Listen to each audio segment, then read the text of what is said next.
Assalamualaikum warahmatullahi wabarakatuh. Perkenalkan, nama saya Anastasia Meili, mahasiswi dari Politeknik Negeri Ujung Pandang, jurusan Teknik Mesin, program studi D4 Teknik Manufaktur. Saat ini saya akan menjelaskan tentang K3 di bengkel permesinan dan pelanggaran prosedur kerja. Pendahuluan, kesehatan dan keselamatan kerja atau K3 adalah bidang yang terkait dengan kesehatan, keselamatan, dan kesejahteraan manusia yang bekerja di sebuah institusi maupun lokasi proyek. Tujuan K3 adalah untuk memelihara kesehatan dan keselamatan lingkungan kerja. Sedangkan pelanggaran dalam K3 secara sederhana dapat diartikan sebagai tindakan sengaja yang tidak mengikuti peraturan atau prosedur. Pelanggaran masih seringkali dilakukan oleh para pekerja dengan alasan untuk menghemat waktu dan tenaga guna mencapai target pekerjaan. Pembahasan yang pertama, K3 di bengkel permesinan yang meliputi keselamatan kerja di bengkel kendaraan, keselamatan kerja di bengkel mesin bubut, dan keselamatan kerja di bengkel las dan listrik. Yang kedua, pelanggaran prosedur kerja yang meliputi pelanggaran dalam K3 yang masih sering dilakukan oleh pekerja. Pembahasan pertama, K3 di bengkel permesinan. Setiap pekerja yang bekerja di bengkel tentu memiliki tanggung jawab dan bagiannya masing-masing dalam mengamankan diri sendiri juga rekan kerjanya. Namun fakta menunjukkan bahwa masih banyak para pekerja yang tidak memperhatikan keselamatan kerja. Kemungkinannya adalah yang pertama, kurangnya pengetahuan tentang keselamatan kerja. Yang kedua, mereka sudah tahu namun mengabaikan karena punya kebiasaan buruk. Yang kedua, keselamatan kerja di bengkel kendaraan. Alat keselamatan yang digunakan adalah yang pertama, pakaian pelindung berfungsi untuk menutupi sebagian atau seluruh tubuh dari kotoran, debu, percikan api, dan lain-lain. Yang pertama, apron berfungsi untuk menutupi sebagian tubuh mulai dari dada sampai lutut. Yang kedua, overalls berfungsi untuk melindungi seluruh bagian tubuh. Yang kedua, pelindung mata. Jenis pelindung mata yang biasa digunakan adalah yang pertama, safety spectacles yang berguna untuk melindungi mata dari fragmen terbang seperti benda dan partikel-partikel halus.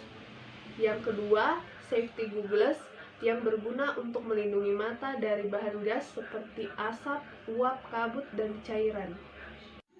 Yang ketiga, safety shoes atau sepatu keselamatan yang berfungsi untuk melindungi kaki dari timpaan bahan material seperti besi, baja, dan logam. Yang keempat, helm kerja yang digunakan apabila rambut operator atau juru teknik panjang yang dapat mengganggu konsentrasi kerja. Yang kelima, sarung tangan yang digunakan untuk melindungi seluruh bagian tangan hingga pergelangan tangan dari benda berbahan metal, tajam, dan juga ancaman terhadap luka pada tangan. Yang keenam, pelindung telinga yang melindungi telinga dari kebisingan yang dapat mengganggu konsentrasi kerja dan menimbulkan kecelakaan kerja. Ada dua jenis pelindung telinga. Yang pertama, earplug yang terbuat dari karet, dan earmuff yang mirip seperti headset untuk mendengarkan musik. Yang ketujuh, masker yang berfungsi untuk melindungi hidung dari benda kerja yang menimbulkan serbuk atau debu. Yang ketiga, keselamatan kerja di bengkel mesin bubut. Alat keselamatan yang digunakan adalah pertama, baju kerja. Pilihlah baju kerja yang tidak ada bagian-bagiannya yang terjurai atau melambai-lambai agar tidak terlilit putaran sumbu utama. Yang kedua, helm kerja. Helm kerja digunakan apabila rambut operator atau juru teknik panjang yang diperkirakan dapat terlilit pada putaran sumbu utama. Ketiga, sepatu digunakan untuk mencegah masuknya tatal atau beram panas mengenai kaki. Keempat, kacamata. Jenis kacamata yang biasa digunakan adalah safety spectacles yang berfungsi melindungi mata dari percikan tatal atau beram dari benda kerja. Yang kelima, masker hidung yang digunakan apabila benda kerja menimbulkan serbuk atau debu.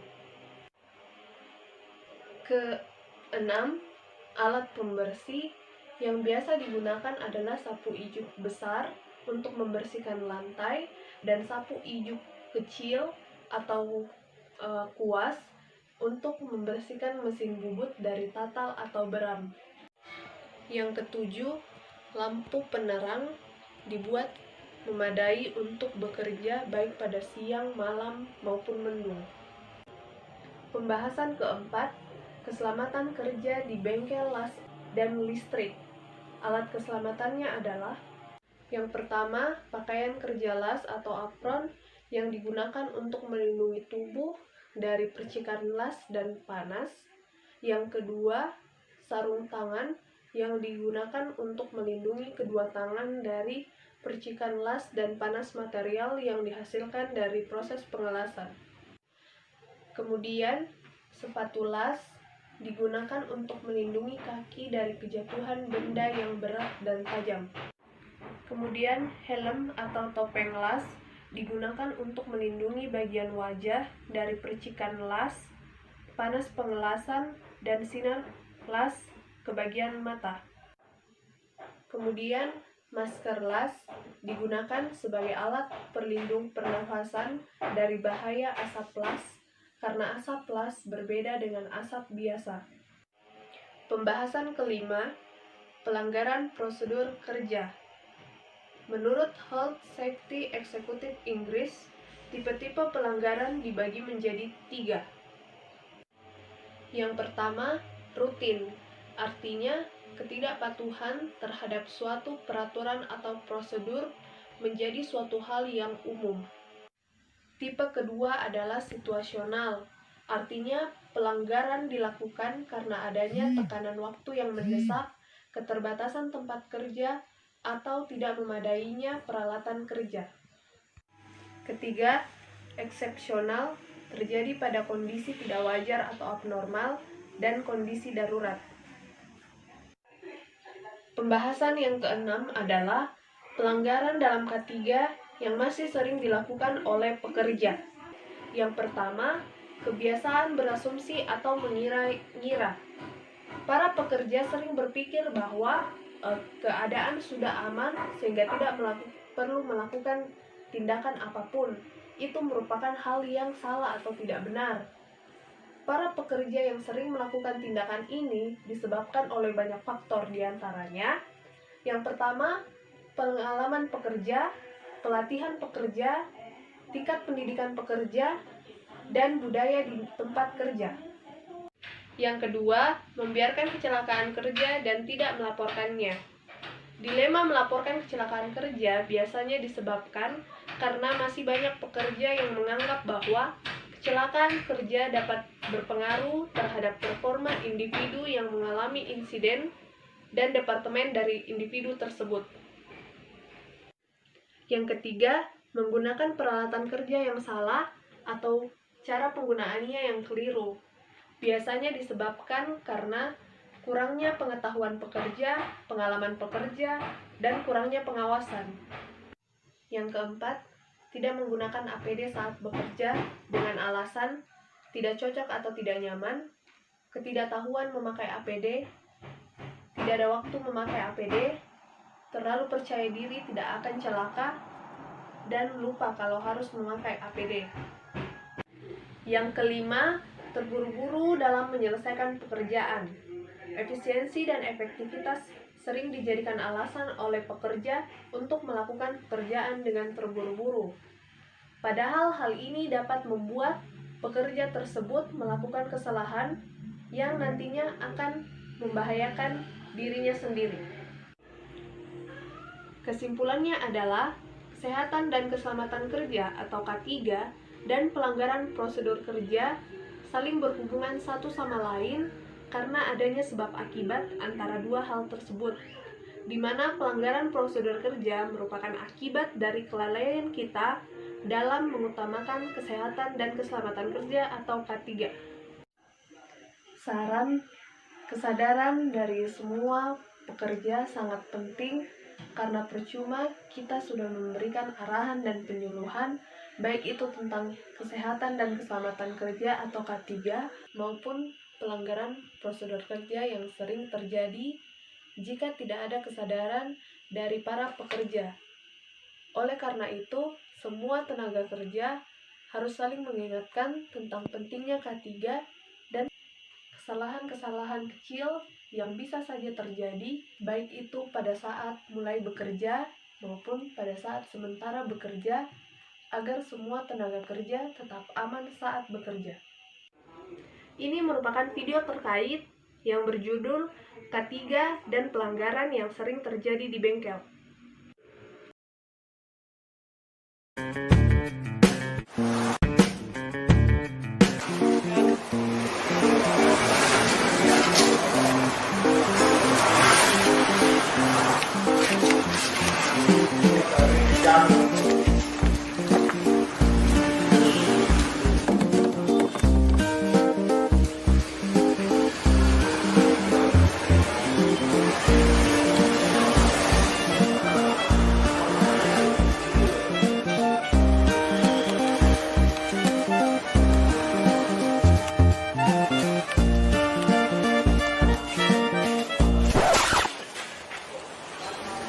Loh, Dis! Apa udah, Dis?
Ini merupakan sumber referensi dari materi saat ini.